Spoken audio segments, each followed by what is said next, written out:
Hello friends, welcome to my channel. How are you all? I hope you all are doing good. So, today's topic is get in the sense of understand. In previous video, we have studied that get in the sense of hona ya ho pana, happening in the sense of happening. But today we will learn get in the sense of understand, यानी समझने के अर्थ में get का कैसे use करते हैं. इसके पहले हमने सीखा कि अगर कुछ हो रहा है, कुछ घटित हो रहा है, तो उसमें गेट का use getting late, getting dark, इस तरह का हमने सीखा था. लेकिन अब गेट का यूज़ होता है कि समझने के अर्थ में. जैसे आइए एग्जाम्पल के थ्रू समझते हैं कि समझने के अर्थ में गेट का यूज़ कैसे होता है. तो पहला एग्जाम्पल है, मैं इसे समझ गई. मैं इसे समझ गई. तो सब्जेक्ट कौन है, कौन समझ गया? मैं समझ गई. तो मैं सब्जेक्ट हो जाएगा, तो मैं का होता है आई. अब समझने का हम समझने का हम यहाँ पे क्या यूज़ करेंगे? गेट. जैसा कि हमने बोला get in sense of understand, यानी समझने के अर्थ में हम गेट का यूज़ करेंगे. यहाँ पे ये नहीं बोलेंगे आई अंडरस्टैंड, नहीं, अंडरस्टैंड भी सही होता है, लेकिन अगर हम स्पीकिंग के लिए यूज़ कर रहे होते हैं, अगर हम स्पीकिंग के लिए यूज़ कर रहे होते हैं तो गेट का यूज़ करें तो थोड़ा अच्छा लगता है. जैसे फिर यहाँ पे मैंने बोला मैं इसे समझ गई, तो मैं का हो जाएगा आई, सब्जेक्ट. समझ गई, समझना वर्ब है, तो सब्जेक्ट के बाद वर्ब आएगा. समझ गई, पास्ट में बात हो रही है, तो गेट का सेकेंड फॉर्म हो जाएगा. पास्ट इंडेफिनिट टेंस में वर्ब की सेकेंड फॉर्म का यूज़ होता है, तो आई गेट का हो जाएगा गॉट. आई गॉट इट, इसे का हो जाएगा इट. अगर ये होता मैं इसे अब समझ गई, अगर ये होता मैं इसे अब समझ गई, आई गॉट इट नाउ, मैं इसे अब समझ गई. आई होप आप लोग भी समझ गए होंगे. अब दूसरा एग्जाम्पल है, तुम मुझे गलत क्यों समझ रहे हो. कौन गलत समझ रहा है? तुम. सब्जेक्ट हो जाएगा तुम.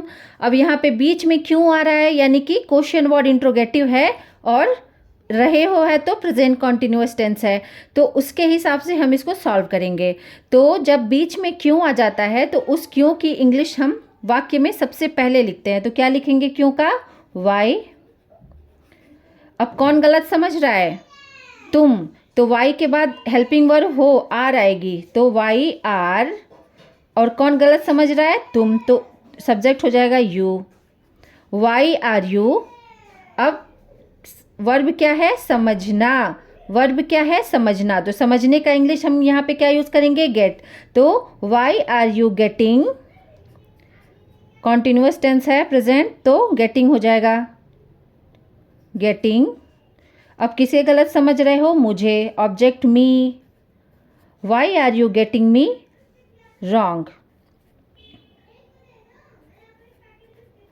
ठीक है. और इंट्रोगेटिव है तो इंट्रोगेटिव का मार्क लग जाएगा. Why are you getting me wrong, तुम मुझे गलत क्यों समझ रहे हो, है ना. समझने के सेंस में गेट का यूज़. कॉन्टिन्यूअस है तो आईएनजी लग गया.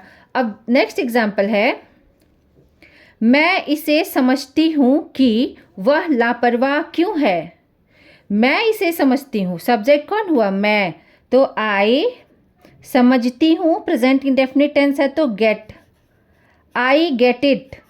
मैं इसे समझती हूँ कि दैट, वह लापरवाह क्यों है, तो वाई इज ही केयरलेस, है ना. मैं इसे समझती हूँ, आई गेट इट दैट, कि वाई इज ही केयरलेस, वो लापरवाह क्यों है. ठीक है. ये सिंपल सेंटेंस है, ये किसी भी टेंस के काइंड्स में नहीं आता है. वह लापरवाह है, वह लापरवाह क्यों है ना. तो इसलिए इसका वाई इज ही केयरलेस हो जाएगा, क्वेश्चन मार्क. अब अगला एग्जाम्पल है, मैं समझ नहीं पाई उसने ऐसा क्यों किया.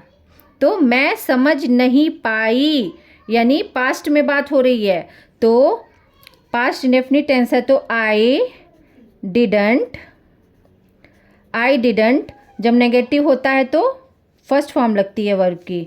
आई डिडंट गेट इट, मैं इसे समझ नहीं पाई, उसने ऐसा क्यों किया। That why he did so, why he did so, मतलब वाई मीन्स क्यों, ही मीन्स उसने, डिड सो ऐसा किया।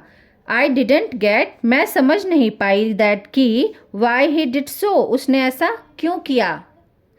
तुम मुझे गलत समझ रहे हो, कौन गलत समझ रहा है, तुम मुझे गलत समझ रहे हो, तो सब्जेक्ट हो जाएगा यू। तो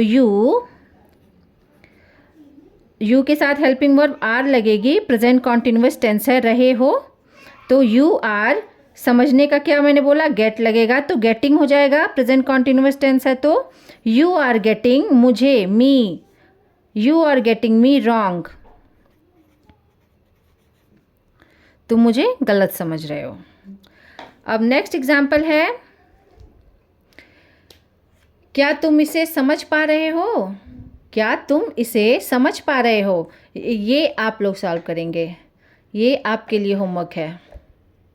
आई होप कि आपको वीडियो अच्छी लगी होगी। अगर अच्छी लग रही है तो प्लीज़ सब्सक्राइब कीजिए और वीडियो को लाइक कीजिए। Thank you.